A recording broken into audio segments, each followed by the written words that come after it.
It was at this moment that he knew. He bucked up. Welcome. You're listening to Bucked Up with Sam Buck. Fucked up. Now you fucked up. Now you fucked up. Now you fucked up. Now you have fucked up. Just telling you, I was listening to Dog Food, smoking in the car, and man, I'm excited for more music. But that album's like timeless. I love that album. Yeah, that was the intent. We wanted to do that to make it sound in such a way that it will continuously be contemporary. You know, a lot of great, jazz is this, it doesn't get old. There's no such thing as old jazz. You know what I mean? For real. And some people like say they have jazzy beats, but you like have jazzy, like it's different. Like I grew up, my dad would play me like Fela Kuti and The Last Poets and like just really like experimental shit. And so I like when people are experimental today. And I feel like your shit is that. Yeah, well, I kind of come from that. Umar bin Hassan from The Last Poets is my uncle. You heard? It's like family. So really? My mother delivered two of his daughters, Sabria and Aziza. I was right there and seen them come out. My mother's was a celebrity midwife in the community. She also delivered Branford and Wynton Marsalis' children, as well as the Oscar Award winner Terrence Blanchard. Excuse me, I was about to say Trent D'Arby. Terrence Blanchard. Wow! So I have a background in jazz. It's really my first background. Yeah. Wow! So you were like growing up with, the creators. I met Miles Davis. I met Art Blakey. I met James Baldwin. I met James Baldwin at a jazz concert. You know what I'm saying? For real. So I got a lot of Giancarlo Esposito all the way to Spike Lee and all of that, just hanging out with Branford, You have such a deep knowledge of things I would never expect. I mean, we were talking about stand-up comedy and who you love, and it's the same. You just have this deep knowledge, and it really shows in the work that you put out. No question. No question. But you came up, like, when you grew up with music around you, I mean, if your uncle is in The Last Poet, I mean, you're growing up with such a knowledge base before anyone even knew. Were they popular when you were born? Well, I want to say with the themes and the music that they presented, they were extremely popular in a community that could be considered in a way underserved culturally. So not in a popular sense in popular culture, but they have emerged to become figures in a marginal sense of a popular culture. Where we can say, like, my Uncle Umar got stuff inside of the Smithsonian and inside of the African American Museum there in Washington, D.C. You know what I'm saying? Mm-hmm. So that branch of it. So when you talk about fame, I don't think Shakespeare was famous if he was alive during his time. You know what I'm saying? Yeah. Yeah, it's just progressively you become popular when your contributions become more honored in a sense, It's true. Well, it's funny because I grew up listening to that. So like as a child. So I guess to me that is kind of, especially being told this was before rap. This is what rap came from. I mean, this was the grandfather of it before it was even a genre yet. Right. And that's why it's so funny. I mean, I had no idea listening to your albums. You have that same feeling. When did you start making music? Were you making music when you were young? No, actually, no. I started making music in my house independently on GarageBand. I just started making loops and shit in like 2012 or 13. I had started doing like independent little runs of film for my brand as a consciousness teacher.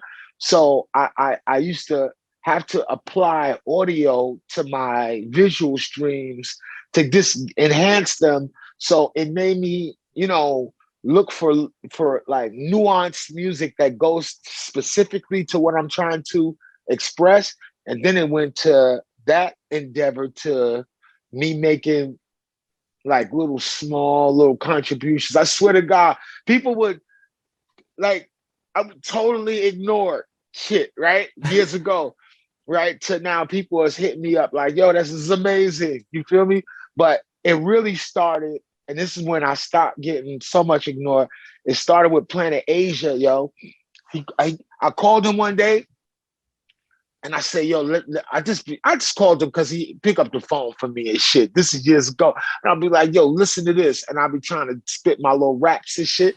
The sound, if I could, he's the rappingest rapper in the world. He is super nice. It's only going to be, he's a one up. It's only going to be one Planet Asia, right? And so prolific, yeah. Yeah, what you said? So prolific, Planet Asia. Super prolific, for real. So I'm like this. I said something. He said, yo, come down here and say that on this record. And I was like, come on, man, stop playing with me, man. He's like, I'm dead ass serious, man. Come down here right now. I'm gonna send you the address. So he sent me the address. And I was like, I went back to my crib and I was like, I ain't going, man. You know what I mean? And then something told me, I said, nah, fuck that. Go over there. For real. Don't be afraid of the shit you sitting up making it in secret. Go over there and do it, right? So I promise you, yo, if you hear me, the lyrics, I think Apollo Brown used the lyrics on a remix, but we did this is before I met Stevie. This is an older song, and Apollo Brown did a version of it, and I forgot who the original producer was, but was it? It might have been Apollo Brown. It might have been the initial producer, but I know one thing. I was starting to get hit up after that, like, yo, what the hell are you doing? I didn't know that you could fucking rap. And I still don't feel like I can. I feel like I just do poetry. And if you listen to Dog Food, a lot of it is really improv. Yes. So it's some parts that I would approach like I'm reading it, and then I'll digress. And then I have a thing about, I don't want to sound contrived. Thus, I'm not going to record over. You know what I'm saying? Mm-hmm. Like if it takes me too many takes, I'm really not interested in it no more. Because now it's like I'm trying to do it as opposed to actually doing it. Well, you came up with the jazz. The jazz is in the moment, improvisational, live. It's not like how many takes can we get till it's perfected. Right. Now, however, I've been in BMG studios as a child, and I've been in a big orchestra hall and seen jazz recorded and how they isolate each of the instruments. And I have seen Winton and Branford, both of them in separate like instances, do anywhere from 30 to 40 takes, my brother. You heard? Take a break and go right back. And then they sit down and they listen to the versions for a few days to pick out which one they're gonna fuck with. I promise you. So, it's after being in them sessions, you like master the where everything is at. You know what I'm saying? So, all things, and I'm saying all this to say that hip hop is a vocation that requires, just like a trumpet or saxophone player, practice. You know what I'm saying? So it's an instrument itself. The voice is, Yeah, for real. Well, you were talking about Planet Asia telling you to come over and like those are the omens in life. You've probably read The Alchemist. They're like the omens in life that, and you went. You could either not listen to it and just be like, no, this is gonna be a secret, or you went and you had such a deep knowledge. And it's funny you talk about, that you want it to be like, it's like poetry. Some people don't even. So some people know you just for your like speaking. Your and that's that's poetry. And you know, who Right. made the sunshine? Like that's poetry over a beat, Right. but that's you're not even rapping, and some people know you from that too. Right. Right. Yeah. Shout out to Westside. He's a legend. He's another brother who opened a massive media door for me as well, pushed me over the media wall to allow people to see what I have to offer in other areas, in particular my teaching. So that's a real obscure world to live in, to be an African American male who teaches Jewish mysticism.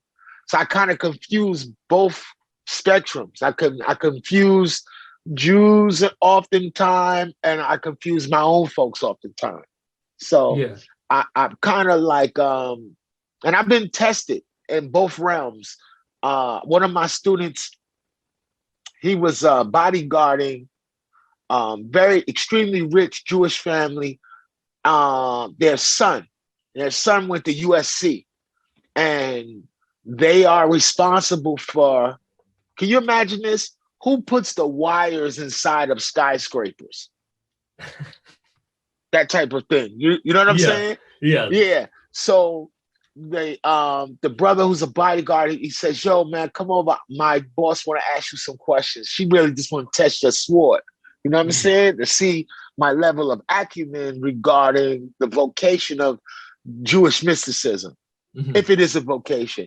So I went over there, and it was just an amazing experience. It also showed me my depth of information is profound, you know?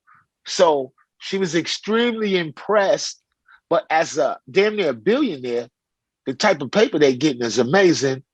She expressed to me the method and modality as to how to take myself out of the marginal area of teaching that, because usually our Jewish brothers and sisters in the diasporic experience, they usually tend to, if they go to a Kabbalist, they go to someone who has a tradition in the teaching of it that can often go back to like the 12th and 13th century. You know what I'm saying? Yeah. So you got like distinct lines. You even got a line of rabbinic figures who've been teaching Jewish mysticism since the 15th century in Morocco. You know what I'm saying? So she said, as far as my story is concerned, because I picked up the mantle and the torch in prison, which is another interesting thing. Dudes in Got into prison Jewish is, mysticism in prison. I promise you, I did my whole 20s in jail. So not in parts, like 6 months here, a year there. No, the whole thing. You know what I'm saying? 20s, like gone, jail, bang, tush, clink, like this, over. And then I came home 31. And I was like, I had read everything that you can read. I got into Western philosophy. I got into statecraft, esotericism, and I really liked mysticism and esotericism. And this is like right before everybody started talking this Illuminati shit, right? Yeah. I had Yeah. already had in my mind a demystified point of view for esoteric concepts.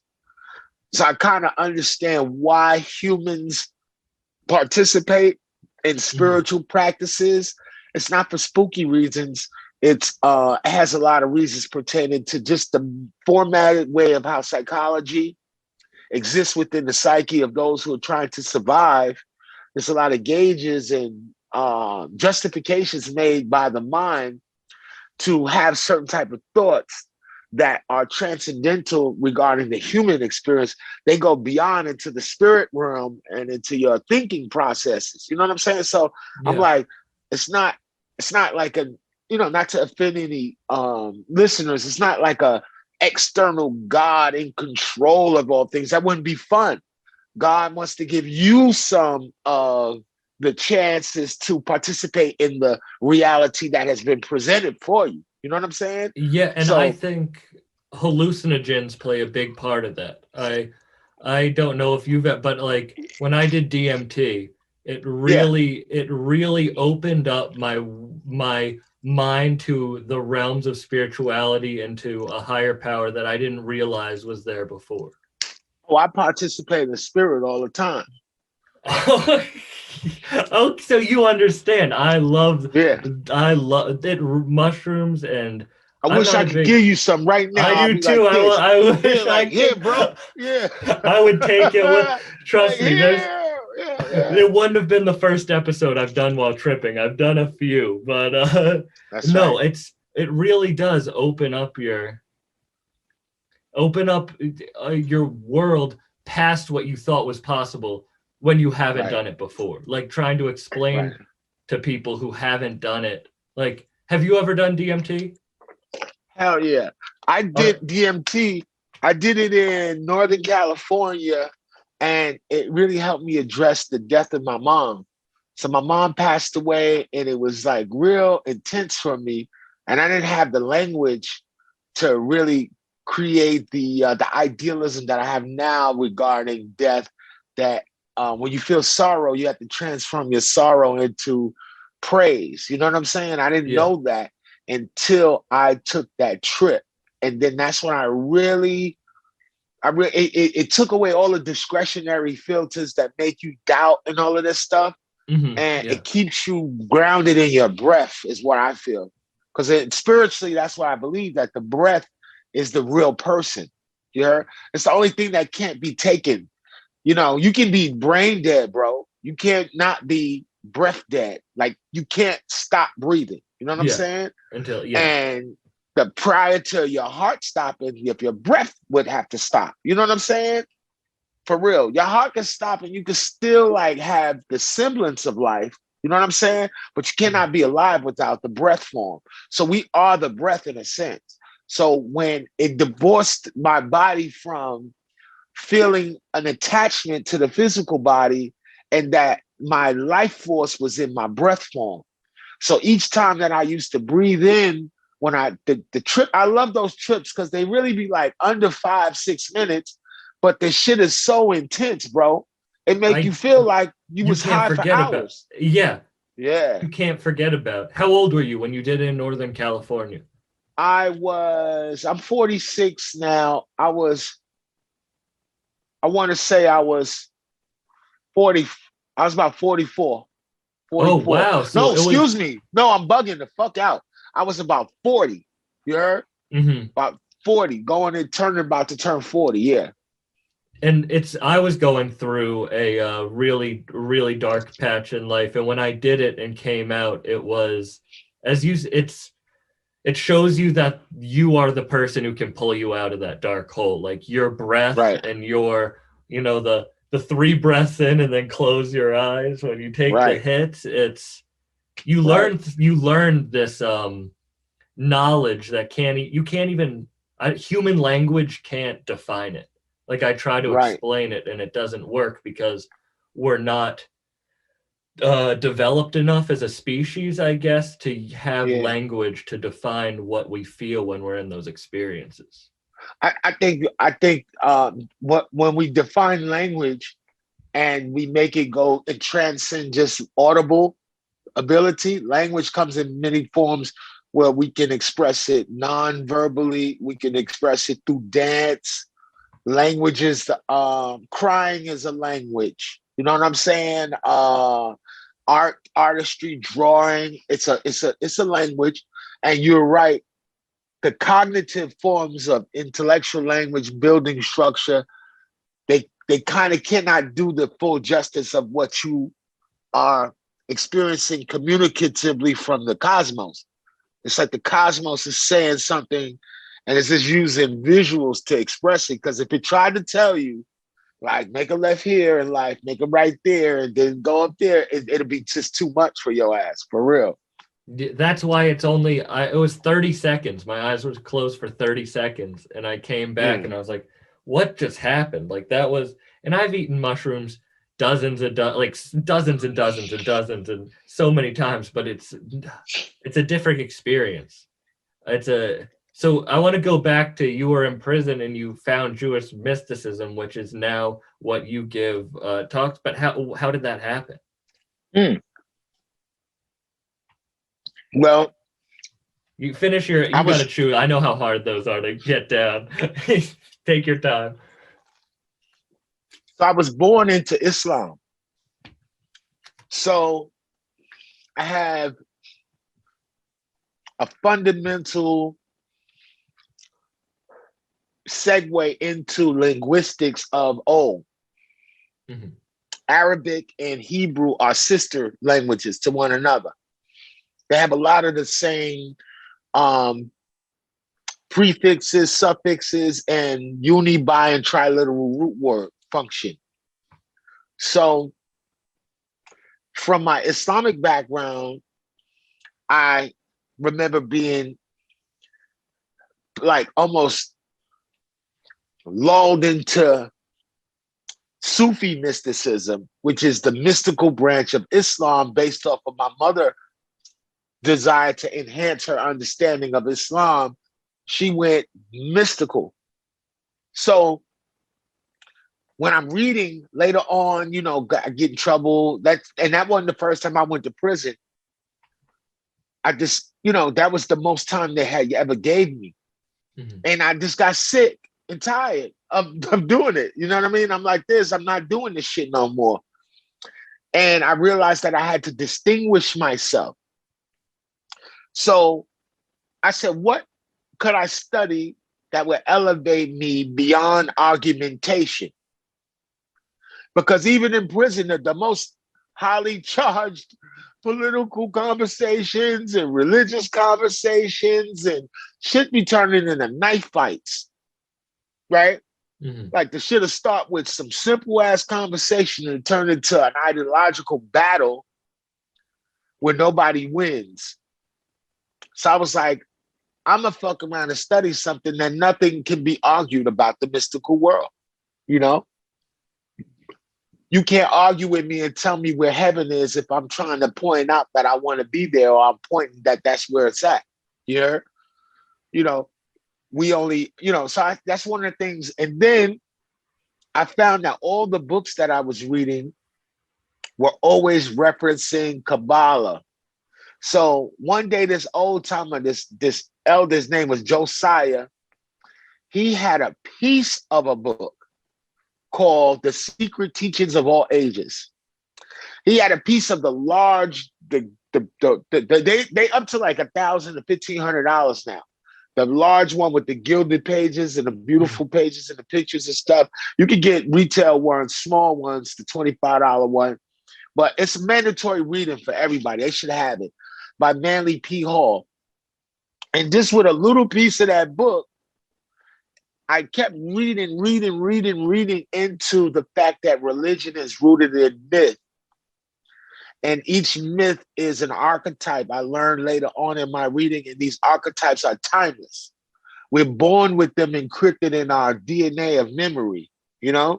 Our memory's DNA is are all formatted on ancient experiences of old, that there are some nuances that never go away. Humans, as long as they have them, there's never going to be a gene that eradicates jealousy. It's only going to have to be developed through a developmental state of developing one's psychology in such a way where you don't have to experience it. But without that level of development, no one escapes it. You heard? Mhm. So I found that, like, what's the best way for me to not only enlighten myself, but I didn't want to be a jailhouse genius. And a jailhouse genius is somebody, you're going to be there for the rest of your fucking life, knowing everything in the world, but you can't use none of it. You see? So I said, nah, I seen too many of those jailhouse geniuses. You can ask them anything about history, about this, about that. They know every goddamn thing. You heard? But they did not know how to stay from going back to the penitentiary, right? So I said, now I got to go into, so Kabbalah was the thing that I segued into learning how to learn. So it expanded my mind. It gave my mind options to store and format experiences because I didn't have that before. So something good or bad, if you don't have a developmental psychology that enamors you with ability to deal with it, You can hurt yourself with a gift, you can hurt yourself with a curse, if you're not initiated to know where to put it at. And this is what Kabbalah did for my mind. So say we go grocery shopping for the studio, and we got canned food, and then we also got food that have to go in the refrigerator. If we give it to somebody that don't know where to store it, we can ruin the food. Somebody put canned food in the freezer, the cans might explode, right? Yeah. Right. Somebody put food that needs to be in the refrigerator inside of the shelf up there, it's going to go bad. So this is what the tree of life, proverbially, people associate the Kabbalistic tree of life to Jewish mysticism. It gives you places to put 10 things that are universal in the experience of the universe, where to place them. So then me and you can share brotherhood. If you've memorized the tree of life and I memorized the tree of life, and I say, hey, I want you to go to, we're speaking about, so let's say we're speaking about mercy and how to bestow mercy on another human, right? What we would do is we go like this.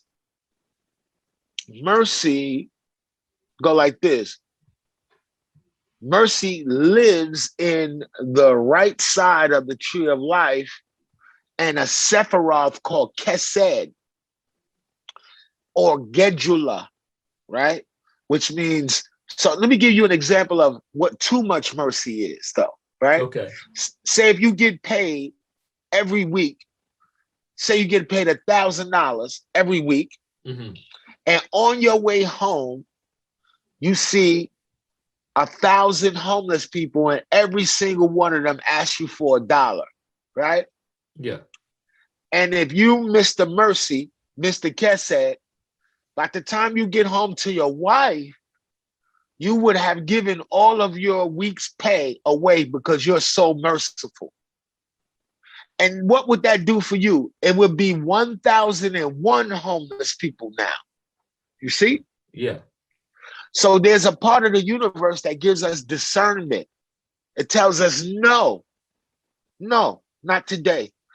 Perhaps another time. Oh, I gave you $1 to this week. If I keep giving all of y'all dollars this week, my wife is going to leave me. I'm not going to have a roof over my head. It's going to be 1,001 of us out here begging. You see? Yeah. Now, opposite stands true. On the opposite side of the tree, you got Gebora or Pakad, which means Gebora means strength, Pakad means terror, right? And too much strength. You ever been around or heard about a guy that you know is so tough, and they say, hey, guess what? He got shot, right? And you're not surprised. You don't go like this. Get the fuck out of here. They shot my man, the toughest dude in the world. I knew he was going to get fucking shot. You heard? Yeah. That's kind of the attitude. Because he's moving like a lion. Over time, you keep moving like a lion, you go fuck around and get turned into a rug. You feel me? Yeah, on an expedition. You feel me? Yeah. Maybe done came and killed your lion ass. You feel me? Right. There's always someone up on the food chain. Right. So speaking of food chains, you're talking about a hierarchy model for spirit as well as the physical world. So there's a hierarchical model. So I wrote several books while in prison. And this is one of the claims to fame, is that I was already selling books in prison 3.5 years before I came home. And I did a university lecture at Long Island University in Brooklyn, New York, less than 30 days of being home from prison doing them 10 years. So how did that come along? I'm a fucking manipulator, not an abuser. I'm a master manipulator. So I'm getting my books walked out of the prison by, you know what I'm saying, like this, and having them appear. And I'm organizing lectures from prison. So I was able to bring and organize my teachers to come and teach in my community while I was in prison. This is a known fact. So I got contemporaries, like the brothers, my cousins, the Red and the Blue Pill. They very popular on the internet, you know what I'm saying, in the community. Brothers like Sonetta, very, very popular in the community. And it's a lot of brothers that I helped to put into the community to speak. Like one of them is real significant. He'll tell the whole world that I'm one of the people that made it so people will know him, Brother Umar Johnson. He just was on the Breakfast Club. You know what I'm saying? So these are people that clip went viral of him talking about Joe Biden and what he's been doing wrong, right? Right. I haven't seen the clip, but I've been hearing about it. People been telling me, you know, in our community that, yo, he's lit like this. But I just seen him in Buffalo. Not the time we were in Buffalo, the time before that, when Gunn first acquired the store. You heard? Okay, yeah. So happened to have pulled into the city. He had a lecture in one of the most economically depressed parts of the city of Buffalo, in quotations, the hood, right? And I went over there just on the strength of seeing that he was over there addressing that very underserved part of the community with that, glad tidings of a days to look forward to. You know what I'm saying? Yeah. For real. Damn. Yeah. Well, then how did Westside start hearing of your speeches? Is that while you were in Buffalo? You know what? This is another omen. I met Gunn on a mega bus in Athens, Georgia. And I commented, because I'm not a hater, I commented on his jacket. He had a flight jacket on that said Griselda. And I knew that to be, the lady with the cocaine cowboys.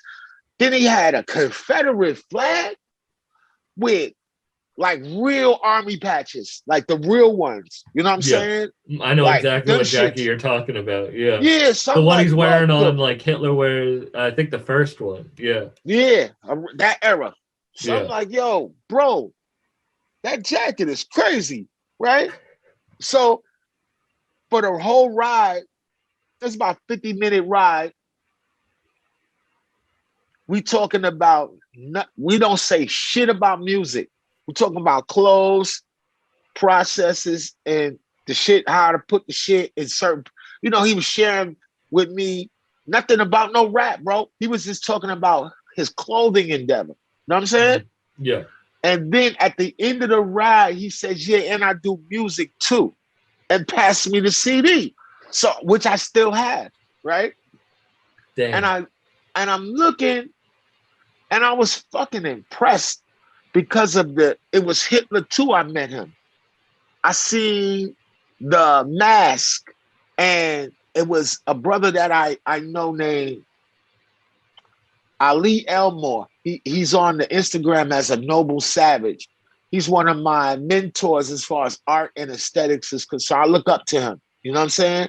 Yeah. And he has like these anywhere from $300 to $700 to $1,000 hats, Hermes hats, that he takes from old vintage Hermes scarves, which, run up to those numbers, and then created these nice hats, like with the bill on them, like panel, real nice, beautiful shit. So I was thinking of putting silk inside of a ski mask. You heard? Mm-hmm. And I had even put it in one of my songs. I was like, silk in the ski mask. We need this paper. You know what I'm saying? Damn. So then I seen Gunn with the ski mask, and it was like more affirmative to me, like this might be one of the things. And then I just fell off of it because I realized that you're gonna require sewing and all that shit, and I don't got no fucking time to do that, right? Mm-hmm. So boom. When I went, and I swear to God, I kind of don't like when people give me music. I would rather somebody sell me music. You know what I'm saying? So I promise you, I had like a little, because I'm a Scorpio, I'm like a fucking weirdo too in many respects, And I was like, I'm never listening to music that people just give me. Mm-hmm. But the image on the front of the disc with the Chanel impelled me. it impelled me with the conversation. I said, yo, the shit he was talking was so fucking on point. This cover is so fucking on point. Let's see if he's 3 for 3, right? So when And I that's got one of the to where I hardest was albums going, ever. Yeah. I promise you, when I got to where I was going, I put the shit inside the computer, the disc inside the, one of the old Macs that had the drive in it. Yeah. So I'm amazed. I said, what the fuck is going on here? I said, he sound like Ghostface Killer with Big L, just talking about dope and clothes. I said, this shit is amazing. Then I was like, this is because I had stopped listening to rap. I started listening to what I call classical hip hop, Shabazz Palace. I was listening to just that. So good. So fucking good. Yeah. So I thought the other shit was dead. I didn't even know they existed until I got into Hitler 2. And then I heard Hall and Nash and almost broke my fucking computer. I was like, yo, who the fuck is Conway, bro? I remember He's the first time I heard genius. Reject 2. Yeah, I heard Reject 2 when I was like driving and I was like, I gotta almost pull over. This is something different. Yeah. That's the experience that I was having, searching and finding the music. You know what I'm saying? So I had listened to Hall and Nash one summer maybe 1 million times. It's only like 365 fucking days in a year. You know what I'm saying? I had listened to it so much that it was like deeply ingrained in my psychology. And then one day, I was like, yo, Gun had called me because I gave him my number. Because How long after this? How long had you met him versus him calling you? I can't even remember distinctively, but it wasn't a long period of time with us not having spoken. Yeah. Because I remember hitting him and telling him, like texting him, imparting like, yo, bro, that shit is official. You heard? I got that shit in California with me. I'm playing the shit every day, and everybody around me got to listen to it. That type of shit, right? Mm-hmm. So boom. Then he comes out with Hitler 3. I'm like, holy shit, this shit is right. I said, yo, this shit is crazy. Then one day, Gun called me after we had mad different conversations. He said, yo, I'm coming to California. I said, beautiful. I met him out here in California. He came out here with Derringer and Conway. I met all of them. Guns with them. Boy, the shit was amazing, right? Yeah. Right. Then this is like early on. And then one time, Gun called me and said he wanted me to be on an album. And I was like, oh man, what kind of shit is this? This is crazy. Had he heard your speeches? Had he heard like you speaking? Yeah, because I told him what I do. You know what I'm saying? With the teaching, I guess he had saw it. And he said, man, or actually, I don't want to say it's so much the teaching. It was how we used to talk and what we talked about. He's like, I want you to talk your shit on this record. How we be talking, right? Yeah. So you hear that in Fly God. You heard? Mm-hmm. So Fly God is how my brother helped me push me over the media wall. You know what I mean? Yeah. That's a legendary. That's a historic. That album's going to be looked back on like 36 Chambers. Like that's right. A different album.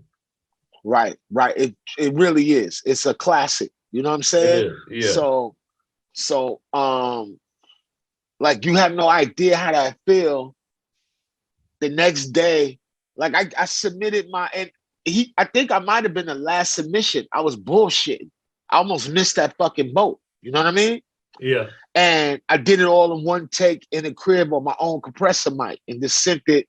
I guess I want to say the Derringer for the mix, right? And then like a few months later, whatever, I wake up and people blowing my fucking phone up. And I'm seeing this red cover with Gun, red cover. Everybody's blowing my shit up. This had never happened to me. Mm-hmm. Where people are sending me and sharing to me my voice on stuff. You heard? Of course, it has happened with Planet Asia and Paulo Brown and them, right? Right. But to get a new iteration of that from a whole nother branch of brothers was ill for me. You know what I'm saying? Yeah. So it was a good look, man, and it's still a good look for me. That's my bro, for real, for real, for real, for real. The brothers changed my life, man. Planet Asia, West Side Gun is one of the most significant pillars in my development. You know what I'm saying? Dirty Digs and all of them. So it was a real good thing for me to incorporate the music along with the teaching, because the teaching alone is nothing. People need a soundtrack to life. You know what I'm saying? Yeah. Has he ever asked you to, have you ever rapped with him, or is it always just like, because I mean, I work out to your intros on those albums. Like when I go for a run, I put that on because it just like it powers me. I don't need it. But you I'll know listen what? to the Black Hitler intro on repeat like 3-4 times. That shit will kick me into fifth gear. Yeah. Now this is the shit with that. I don't know if Gunn was to ask me to rap, I think I would decline. But because I would try to, I'm thinking that I would want to maintain the ambiance that we created with just me, and I don't want people thinking that was the thing that I was trying to do the whole time. Yeah. So all of the guys that rap in their circle and the affiliate circles and all that, those dudes are super amazing artists, and I have a great deal of respect for the vocation of hip hop. So I done seen these dudes perform. Them performances is fucking amazing. You heard? Yeah. So I've seen Boldy perform. I've seen everybody from Benny performance is amazing. Flea Lord performance amazing. Conway's performance is over the top. Conway puts on one of the best shows I've ever seen in my entire he do. life. You get emotionally involved in that shit. And then I'm so impressed by Gunn's ability to have them fucking raps all in his head, because if you see how he rap in a form where it's stock footage, it's darts, back-to-back darts, stock footage of images that postmodern art rap. You got to put that shit together. And when you do, if you're smart, you get the most illest artistic experience for hip hop ever. And he changed the blueprint. Like my cousin Red Pill told me, he said, Gunn and them made it where you can't even sell dudes they talking about they do all this dope dealer. You can't be a dope dealer without also buying paintings and shit and knowing about fine art. You know what I'm saying? Like this, the average dope dealer shit is no good no more. It doesn't translate no more. You know what I mean? Yeah, and I was just talking to Fuck Next Week a couple hours ago. He says hello, and he was That's my big homie. That's my man. Yeah. Yeah, he said hi. I was just talking to him a couple hours ago. And he said that West Side Gun he's a curator, and I agree. He's a curator. That's the best way to put it. Like, yes, it's like the gallery. It's an art gallery. It's not a store. It is. Hell yeah. That's my homie Pounce. Pounce is correct with that. Gun know where to put you according to your vocation. You heard? Like this. And if you like this with this hip hop shit, they made it easier for real people who can maintain consistency and maintain long-standing relationships to get the most you can out of this. Because back in the day, and the way the art form was, and especially in New York City, not New York State, New York City, it's a goddamn rat race of a dominance hierarchy where everybody thinks they tough. You heard? Mm-hmm. So I'm so glad Griselda came out to show that it's not about New York City, because they're not doing New York City music in New York City. You heard? Everybody sound like a little boy from out of town. You know what I'm saying? Yeah. Even the producers, they all sound like they don't know how to sample. So they go boop boop boop boop boop boop boop boop boop, and then all of the kids doing that shit. Come on, bro. You're, Yeah, you know yeah. what I'm And then saying? you got like 38 Special out of Rochester. You got Griselda Super out of. legend. He's a super legend. There's so it's not just you. Were you grew up in New York? Yeah, I grew up in Brooklyn, in downtown Brooklyn, but I grew up in a very special part of Brooklyn, downtown Brooklyn called Clinton Hill. So around my way, I got Whitney and Branford living there. Spike Lee lived down the street. Terrence Blanchard around the corner. You know, you subject to see. Like we had a female Dapper Dan named April Walker. You know, very famous. You hear Walker Wear. You see Biggie and Walker Wear, Jam Master Jay, God bless the day, all of them, and Walker Wear. You know, that shit come from around my way. Rest in peace, Nelda, who they modeled Little Kim after. Mm-hmm. It's an Yeah. elder from around my way, like a female gangster. You feel me? So it's a lot of context around my way for the culture. You know what I'm saying? As far as hip hop is concerned and the aesthetic qualities of hip hop. You feel me? So it ain't nobody really in the game that don't know nobody that don't know nobody from around my way. You heard? Or Bed-Stuy. You got to be tied into the artistry from Clinton Hill. This is a fact. When did you move to California? 2011. Oh, so were you in New York most of your life? Yeah, because you figure I was born in Chicago, raised in Brooklyn, but from 15 to 32, I was always either in prison or under supervision. Mm-hmm. You know, so I had a really intense childhood. You know, intense childhood and teenage years was really like intense for me. So it kills me. A lot of stuff they talk about and they rap about in these stories and these songs. That's why I love Gunning them. They add an art to it because with all that gangster shit, man, that shit as an elder, I'm 46 with a 12-year-old daughter, it stresses me out. You heard? I don't want to hear all that stupid ass shit forever. You know what I'm saying? Yeah. I want to hear some artistry and a little, just a little bit of information. Don't put it too much because I don't want the squares, you know what I mean, to say, oh, this shit is positive rap. Because I don't like conscious rap. Yeah. And I could be one of the most conscious people in the world, but I don't really like conscious rap because it says to the listener, it's almost insinuating that they're not conscious. You know what I'm saying? Yeah, it's like When you looking call down it conscious rap. You're on like Right. a higher peak looking down. Right. And I ain't with it. You feel me? So Yeah. my shit is my favorite Jay-Z album is the most conscious one. It's The Reasonable Doubt. You know what I'm saying? Back to back bars are about life in the game if you want to live and you don't want to be dead or a junkie or a derelict. You know what I'm saying? He said, they got to admire me from 4 fiends away. yo, Jay, The Evils, you heard? Yeah. Mm-hmm. That's one of my favorite Jay-Z songs. Come on, for real. So, you know, it's beautiful. It's a pleasure to meet you too, brother, in Buffalo. Yeah, it I was. met you and quite a few other young people that I didn't even know people really acknowledge my existence. You heard? And not that I'm looking for it in the music thing, because I'm very comfortable as a teacher. You know what I'm saying? I enjoy that.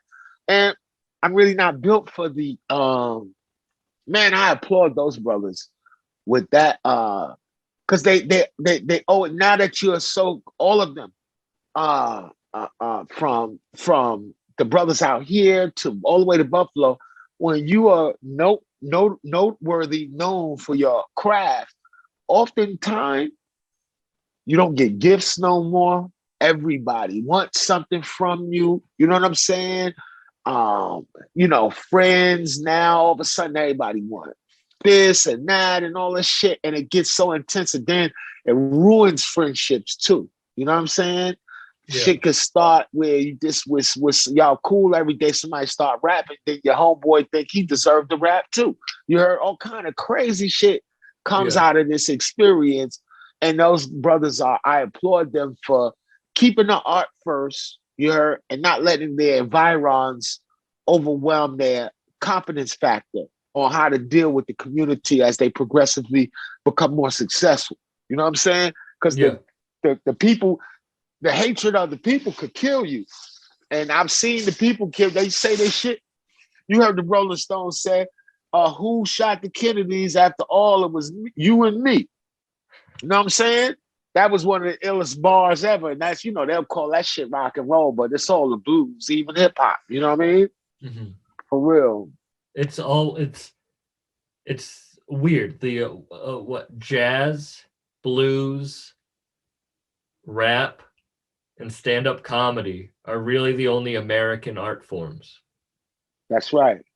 It's The last pure one is comedy to me, because it's the last one to be where they really actually want to censor it. And I remember it was a time that all hip hop albums had to have a little snippet from a comedian. From, you hear Biggie had it. yeah. He put Martin on there. You heard? Mm-hmm. A lot of great joints had it. The NWA used to put Richard Pryor on their joints. You heard? Yeah. What's that song?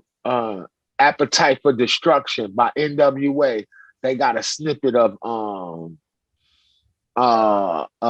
Richard Pryor talking crazy on there. You know what I'm saying? In a contemporary way. But you see, it's we're here in the West. African American males in particular, people are afraid of them post-slavery. You heard? Mm-hmm. And they keep inundating the culture with negative images of people of color. And we both know, and everybody knows, that all humans are gradated by what they know. You know what I'm saying? You can only do what you know. If you know more, you could do more. So whenever you find a branch of underserved educationally, of people who have been underserved educationally and nobody teach them who they are, it creates a vacuum in the culture that anything can occupy that shit. You know what I'm saying? So you got to be very I ask people to look at the hip hop as a spiritual system that has been an educational system to upgrade the mechanics of and unify the planet. And it's in danger, though. You heard? Yeah. It's in danger because it's always under pressure from either people saying it's too awful, or it's this too contrived, or it's this too this, it's too that. You know what I'm saying? You were talking about this earlier. It's like comedy and rap, stand-up, it's like you can see it as a surface level, like it's a joke, it's a bar, but really under that there's like teachings, and the farther down you dig, there's more teachings. But some people judge it just from that surface level and don't realize the deeper meanings to that shit. And that's where the danger lies, is when people don't realize that there is deeper meaning to this. It's not just the like surface level words that are being said. Right. Now, I to you, young man, I tell you, Freud got a book on jokes. All you gotta do is Google it. It's a book on jokes and the subconscious meanings of humor. You heard? Mm-hmm. The shit is amazing. I'm paraphrasing the title. You heard? But when you look it up, it's a significant offering to humans that, I tell my students that the West was one, and they took the Western world with satire. Yeah, we're in a joke that, when they say sticks and stones can break my bones, but words will never hurt me. Nah, sticks and stones will break your bones, and words will fucking kill you. You know what I'm saying? Yeah, 100%. Yeah, it's like both of them shits. You know what I mean? Mm-hmm. So I'm like, this, and I also tell my students, well-placed words. It is with words that we bend people to our will, So one of the prerequisites for public speaking, and as a public speaker, you got to be funny, bro, for real. So when I was in prison, we used to host an event for Kwanzaa, for the 7 days of Kwanzaa. We was in a prison that the administration and the jail used to allow the gangsters, the killers, the rapists, the robbers, and all these crazy motherfuckers to celebrate Kwanzaa all in the gym at once. So you be up there, and I had to host this shit. I'm talking to the dregs of society, bro. You feel me? Like that. And you got to make these motherfuckers laugh, man.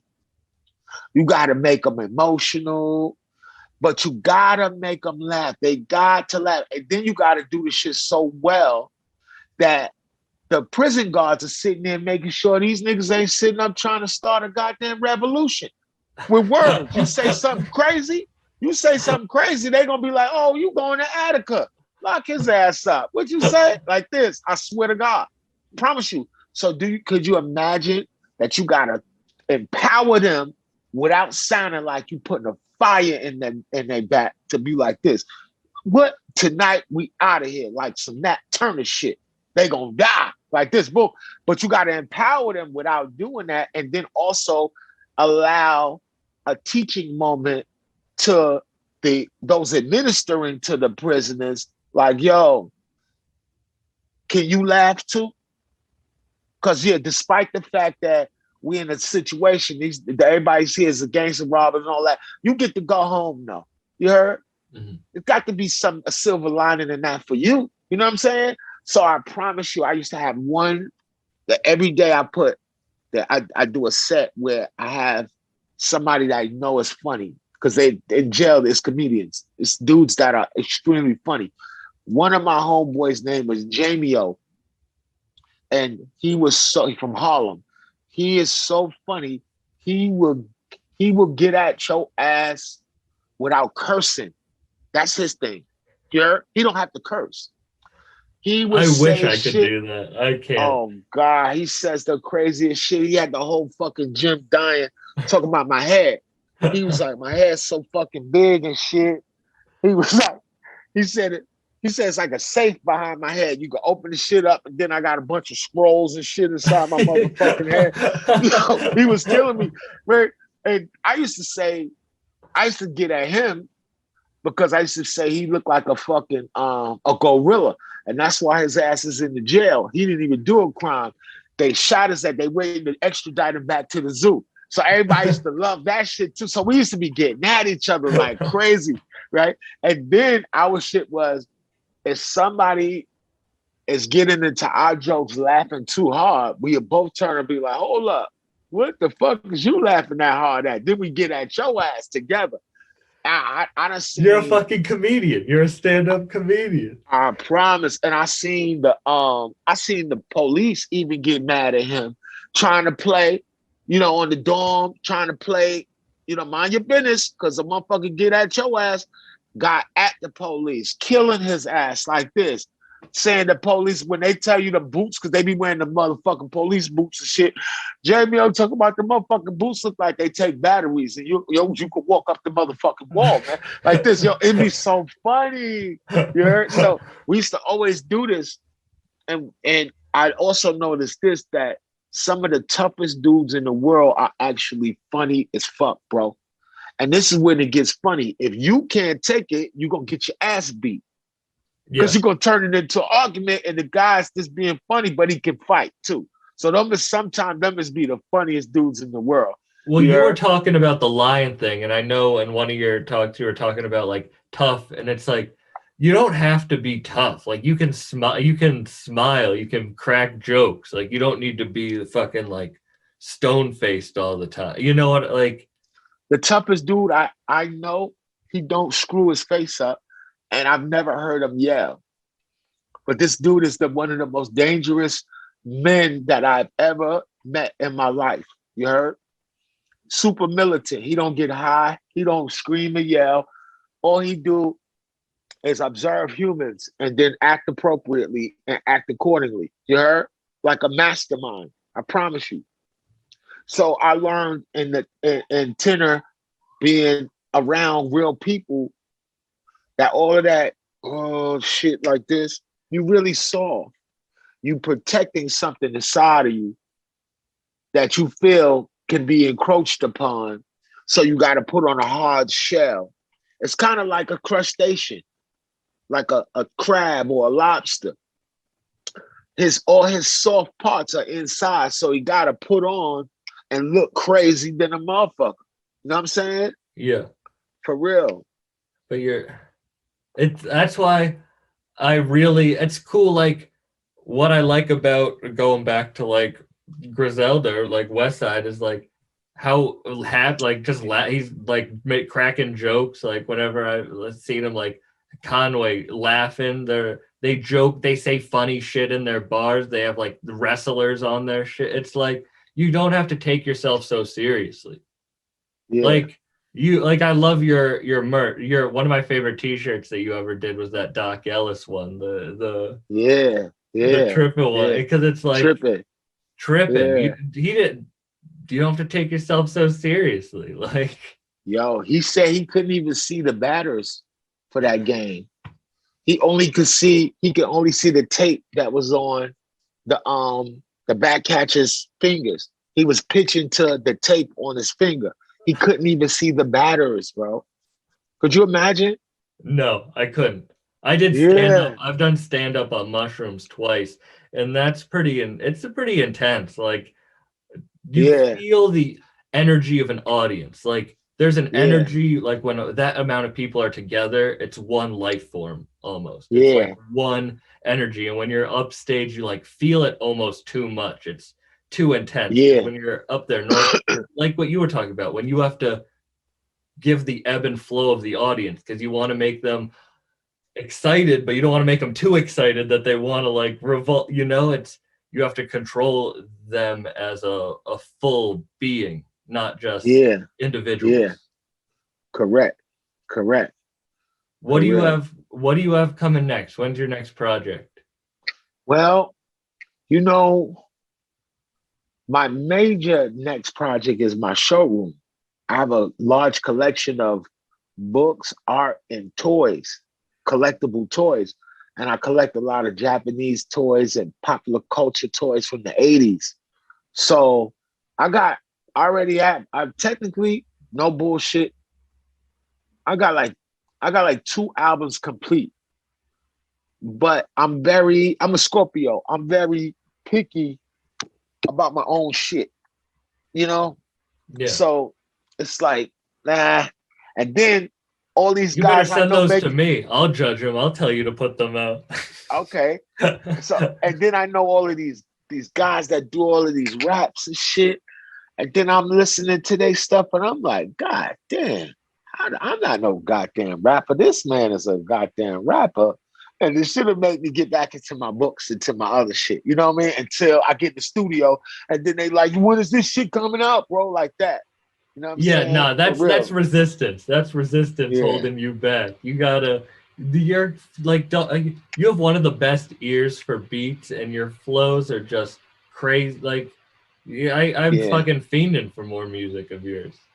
For real. But I appreciate that you saying that, but I'm far more interested in your showroom and everything. Nah, not even. I was going to digress from that.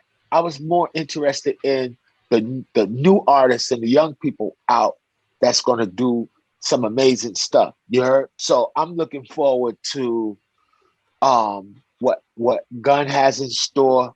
I'm looking forward to the next Aaron Cook's project is going to be crazy than a motherfucker. Shout out Stove God. You speaking Reasonable Drought. I have the record. You did I love that album cover.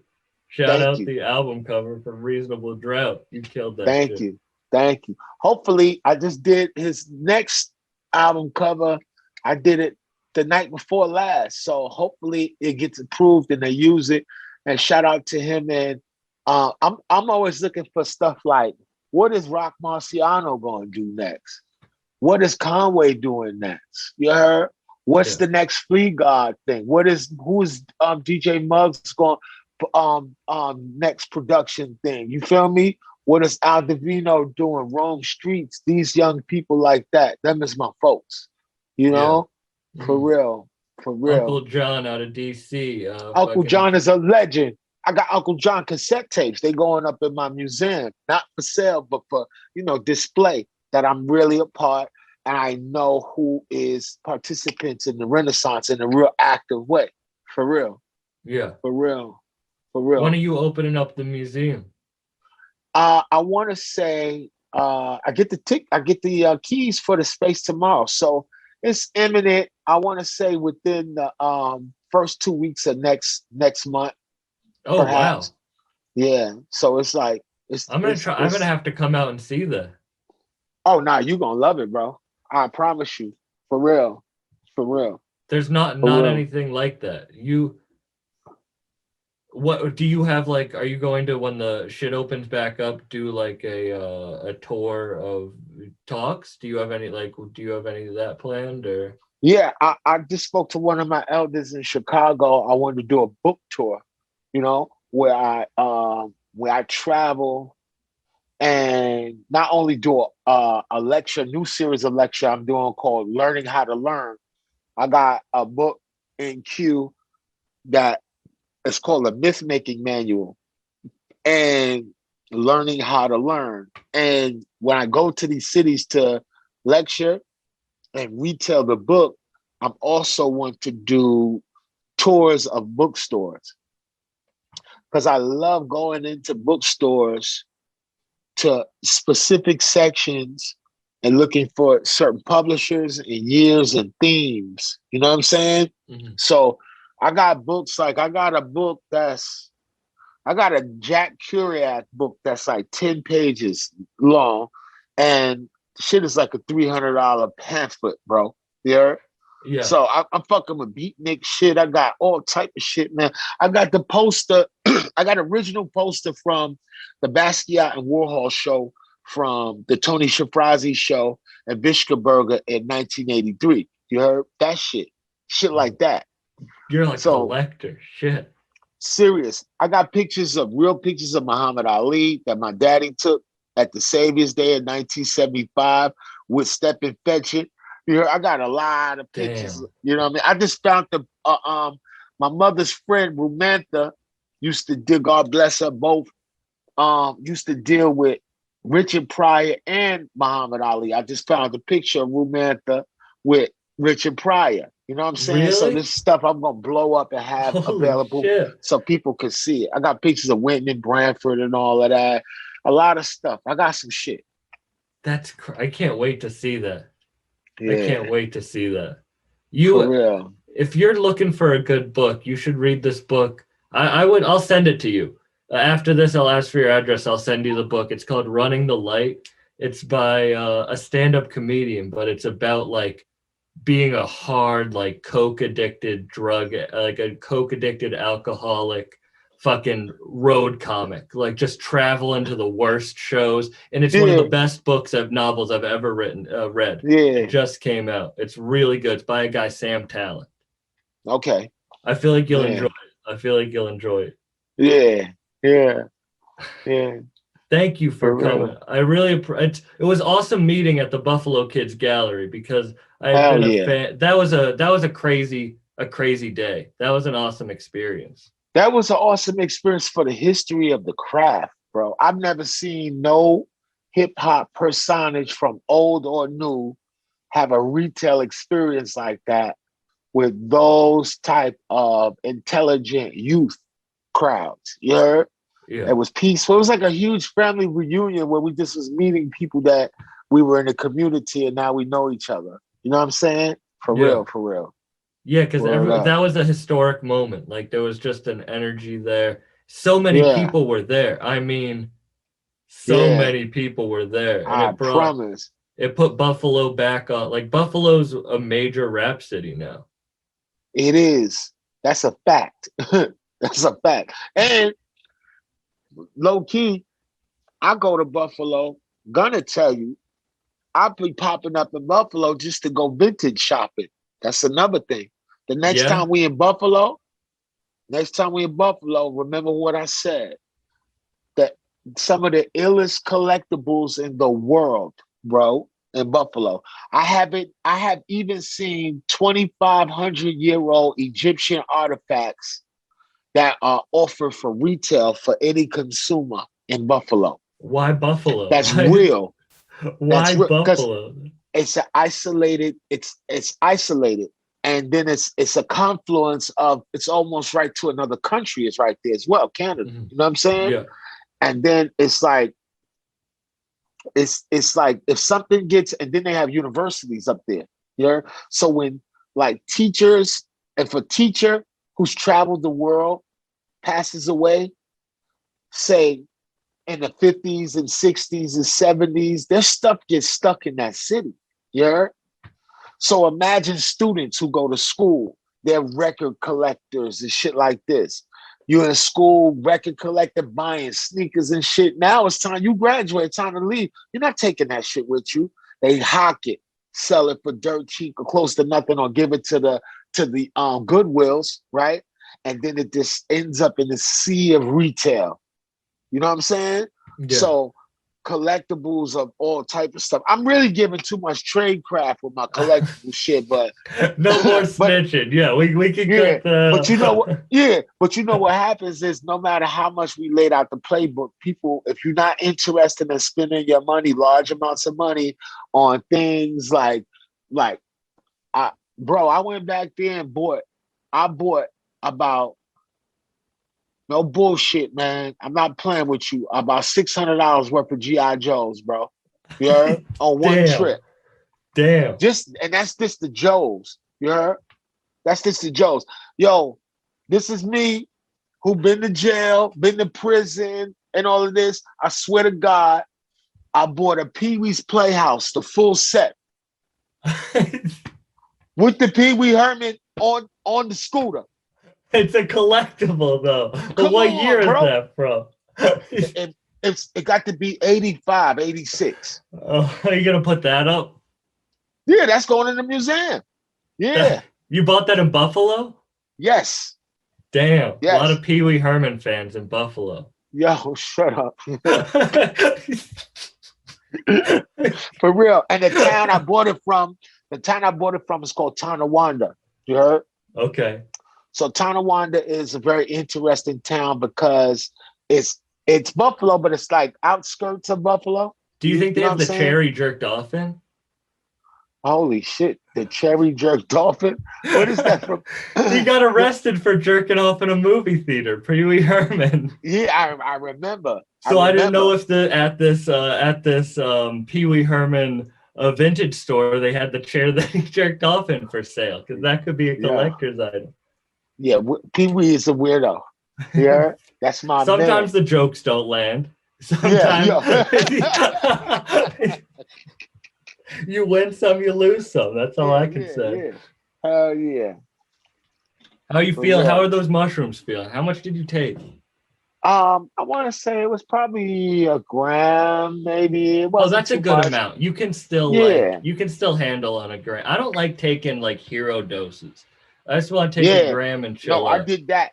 No, you want to hear a funny story? I did that, and I went to this documentary called The Twerkdocumentary at the Wiltern Theater, right? Yeah. And I was with my homeboy Charlie, and I promise you, I had a few dollars on me. I don't know what the fuck. I think I was showing off something. Yeah.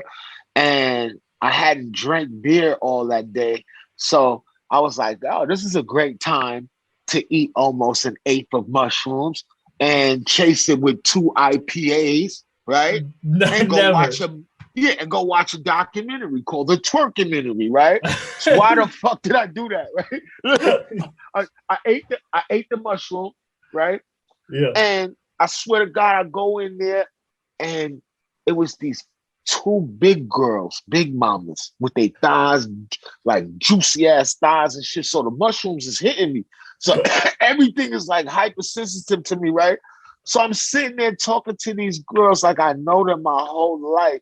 And I started feeling like I wanted to lay down on their legs and shit. I didn't do that, but I started feeling like they knew me. I started feeling like they know me, and they was like, oh, they were so motherly. Like the mushrooms is fucking me up, right? So kind of find out now that I know now, I've weirded them out. So they had moved from where I was with me and my homeboy was sitting. He was like, yo, you tripping, right? So I was like, no, I'm good, right? I swear to God, here comes the movie. Now the movie start, right? Yeah. And then the movie comes on, and the girl, her name's Spaghettio, who did it. She does music videos too, right? She did some for a few famous like hip hop artists, young people and shit. And she has a Italian accent, right? Yeah. And she's talking about how she looked up the word twerk on the computer and Googled it, and it sent her to a sex shop that sells fake booties. You heard? So this is like some old search optimization or some shit, right? This is like, she said, what's the first thing? Like she thought twerk was a thing she could buy. So she was like twerk and shopping. So then it sent her, and she went and got, it was the one. This is the documentary? Yeah, it's in the documentary. Exactly, fake booties and shit. So I'm like, I'm high as fuck, bro. And I'm like, yo, this shit is starting crazy. Right? So I'm like, twerking. Last time I checked, twerking got to do with like, black women, people in the hood shaking their ass. Not Italian women. Right. All of a sudden, I swear to God, I'm high. The shit goes right to Kaya, my neck, my back. So Kaya's in there. So I'm like, okay, you answer my prayers with that shit, right? So then I promise you, the shit goes all the way into they had them twerking in Russia. They was twerking in Japan. You heard? It was subtitles. Next thing you know, twerking is some shit that's shared by all women on the fucking planet, right? So twerking across the world. Yeah, they twerking across the world, right? So I literally was in there, and I swear to God, like I started getting emotional, right? And I was like, look at this. Like, I swear to God, I was like, and it was the acoustics in the movie theater was making everything that I'm whispering sound loud. So I'm sounding weird, like I'm whispering to my homeboy, and I'm like, look at this shit. Look at all this exploitation. Look, I start getting emotionally attached to this shit, right? Like this, like, I'm thinking like I'm God now. Like, oh, put these butts away. Like this, right? Boom. Like, right? So boom, I swear to God. So I was like this. People was like, come on. Like, they was doing that shit. So I don't know if you noticed with mushrooms, they make you hypersensitive to people's emotions as well. Oh, 100%. Yeah. Well, bro, that's what I kicked talking myself about out the theater. I kicked myself out the theater. You grab your... I was like this. I grabbed my own shirt and I was like this. Get the fuck out. Right? And I tell you, it was the most intense walk home. I walked home. I walked the equivalent of about 3.5 miles, maybe 3 miles. You heard? Damn. I walked home and emoting. You heard? Just crying. Thinking of all those twerking asses. No, it just starts going into other streams of thought. Yeah. I start seeing, I'm walking home and I'm seeing homeless people, homeless black people. I start thinking like, oh my God, the whole world got us homeless. Like this, like all type of emotional shit, like people are turmoil and shit. And then you need that. You need a brain fart. Yeah. So you can get grounded sometime and have a little bit of appreciation for the world around you. You feel me? Mm-hmm. So that's the last time I took one of them hero doses. Like, I don't fuck around. You know what I'm saying? Like that. No, it's not. I'd rather like this micro dose, bro. For real. Fuck it. That's the best. The last time I tripped, I went to the Natural History Museum in New York and just looked at that. That was crazy, looking at the animals and the history, and you just like feel everything around you. But man, I can't do the big doses anymore. That's not. Yeah. I'll kick myself out of a theater. It won't. Right. Man, thank you for talking. I really do appreciate you coming on. And I gotta, I want to come out and see your museum when it opens up. And I gotta, when you do that book tour, I'm gonna pop out because I'd love to do this in person sometime. Hell yeah. Well, we're gonna have the space to accommodate it. Yeah. So just bring the mic, and then we just call sis. Hook it up, send the link, let's go. You know what I'm saying? And we yeah, she did. She gets it all done, man. Thank you so much. Do you want to plug your social media and everything? Yeah, they can find me at AA Rashid Art, AARASHIDART Art. And I do have a website. That's my son.com. That's my son, like sun.com. And people can tap in a few days and get far more information from that. But I generally I'm in the DM. Is this live now, or you gonna telecast it later? No, I'll put it out later. It'll come out probably next week or so. Awesome. That's dope. For real. So yeah, and everyone, make sure to follow you on Instagram because you have some of the dopest clothing too. Thank you. I love your clothes. You're a great designer. Yeah. Thank you.